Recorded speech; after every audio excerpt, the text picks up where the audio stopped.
Good morning, friends. I hope you are enjoying my videos, Legal Matters by Shankar Sai Baba.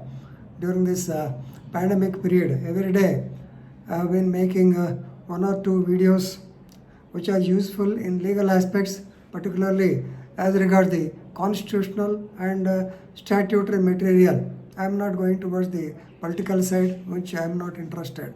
Anyway, I request all of you to subscribe to my channel and also update me with the comments. Yes, if the comments definitely will help me to correct myself, and also if you have got any suggestions and if you have got any doubts also you can express and I am there to reply. Because COVID-19 is coming to an end and will be busy with our practice and other things. I may not be able to find that much of time. Anyway, thank you.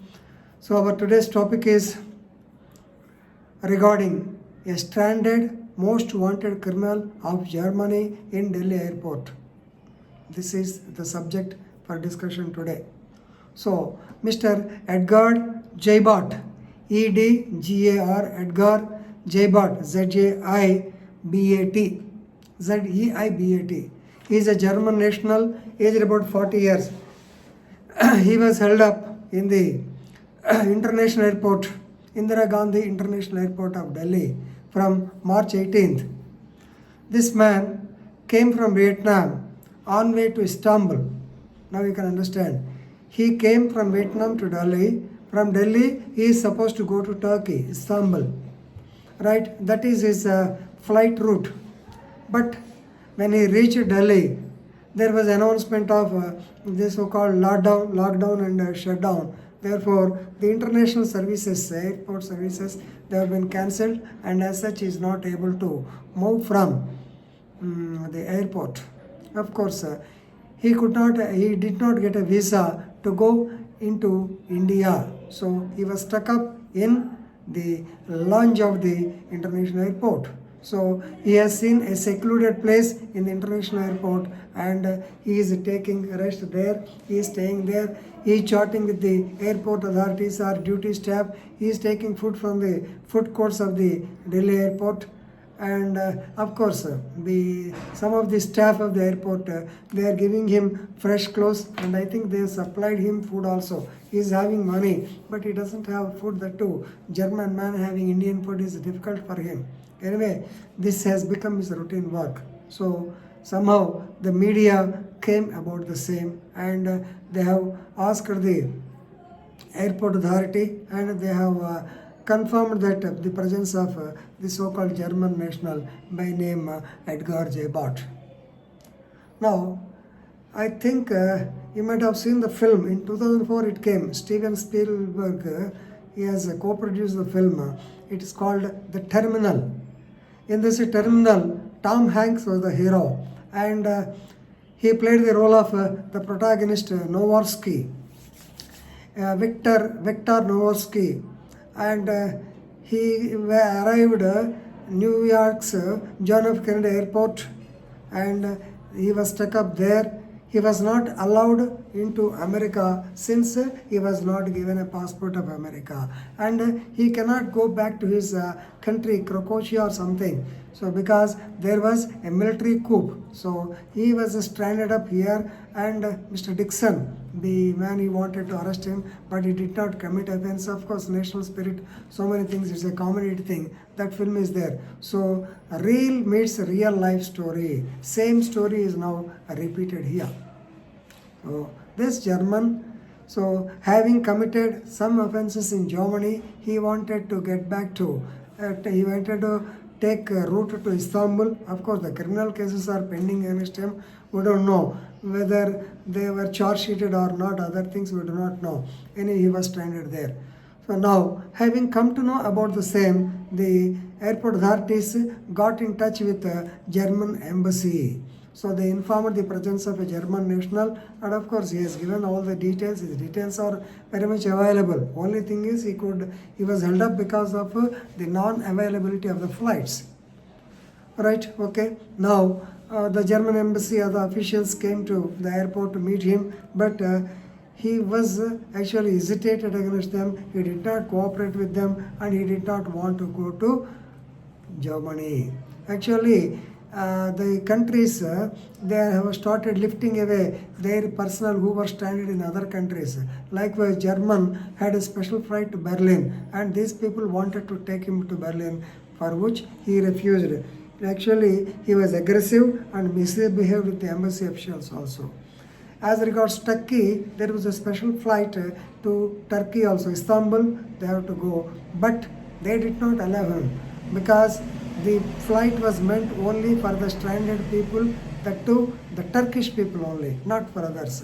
So no doubt he has taken a ticket, but he could not go. He was stranded there. So things were like that, and the media published that he is one of the most wanted criminals of Berlin. People wanted him.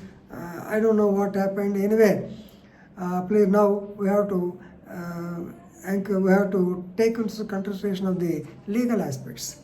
So suppose if he has committed an offense in Germany and if he is taking shelter in India, what to do? Please remember the Extradition Act 1962, because India extradition means surrender of criminals. Suppose if A commits an offense and flees away to some London and takes shelter, then we have, if there is an agreement, the extradition treaty, then we can ask the other country to hand over, to surrender the so-called criminal. So best example is Vijay Mallya, right? Extradition. We have got extradition treaty with Britain. Likewise, in 2001, I believe, L.K. Advani, when he was our deputy prime minister, he had signed in the extradition treaty between India and Germany in 2001. So I hope Germany is having the extradition treaty anyway. Because of the official, I cannot say lethargy, because of the COVID-19, everybody is busy with the pandemic only. They did not give an intimation. Of course, without intimation, we could not arrest him. So likewise, he has to stay in the airport for 55 days. Ultimately, the good news is that yesterday he was airlifted. Of course, he has purchased a ticket in KLM Airlines. He left for Amsterdam, that's Netherlands. He went to that place now. So you might have heard the case of Edward Snowden. So many people are likewise, they stay in the airports. I have told a Russia airport, I have told so many stories of the people in the international law. I told you that people get stranded at the airports and they have to be in the airport. They stayed in the airport for years together. Likewise, I will give a small example of Edward Snowden. You may be knowing Edward Snowden. He was actually an agent for the CIA in Hawaii, and where he accessed so many documents, and of course he was perturbed when seeing that the National Security Agency of USA, they have been collected, they have been intercepting the information available throughout the world against the persons, which he did not, which he, in his view, it is against the freedom of the persons, and therefore he leaked out the entire NSA documents. So case was registered against him under Espionage Act, and he left for Hong Kong, stayed there for 1 month, and with the help of that WikiLeaks, Julian Assange, he could get the asylum at Ecuador. While he was going to Ecuador, and when he was when he was in Russia, that is in Russian airport, he was caught. Then of course Russia gave him asylum, and he was caught. The USA cancelled his passport. Russia did not give him the passport, so he was held up in the airport for about 1 year or 2 years. Of course, now he is given asylum. I don't know whether he is in Russia or still in the airport, maybe in the airport also. So people are like that. Anyway, so please remember the Extradition Act. In this case, in this regard, please remember section 3 and 4 of the Indian Penal Code also. Indian Penal Code, it says about the trial. If anybody commits an offense in India and goes to London, then he can be tried there as though he committed offense in London. If he is caught in India, yes, he can be tried there. This is actually basis for extradition is section 3 and 4 of the Indian Penal Code. Anyway, please go through the Extradition Act. Number of examples you will be able to find. Anyway, the good news is that he left India. Otherwise, we could have searched some other law as to how he can be arrested, whether Interpol is able to interfere or not, all these things. Anyway, this is a good case law. Thank you.